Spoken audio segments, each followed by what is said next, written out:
శ్రీ లలితా సహస్రనామ స్తోత్రంలోని 487వ నామం వదనద్వయ.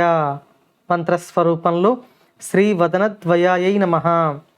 485వ నామంలో తెలియజేసిన అనాహతంలో కొలువైన తల్లి శ్యామల వర్ణంతో ప్రకాశిస్తూ ఉంటారు అని 486వ నామంలో మనం చెప్పుకున్నాం. ఈ నామంలో అమ్మవారి యొక్క ముఖమండలమును గురించి వసిన్యాది వాగ్దేవతలు తెలియచేస్తూ ఉన్నారు. ఈ అమ్మవారు 2 ముఖాలతో దర్శనమిస్తారు. ఈ తల్లి యొక్క ముఖమండలమునకు గర్భస్థ పిండములో ఏర్పడే ఇంద్రియములకు మధ్య ఉన్న సంబంధం తెలిసి మనం ఆశ్చర్యపోవలసి ఉంటుంది.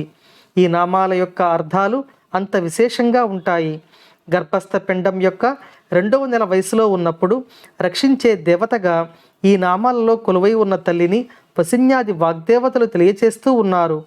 ఈ అమ్మవారి ముఖమండల ధ్యానం సాధకునికి శాంతిని, ఆనందాన్ని, వివిధ భూతముల పట్ల సామరస్యాన్ని, దయను, కరుణను ప్రసాదిస్తుంది.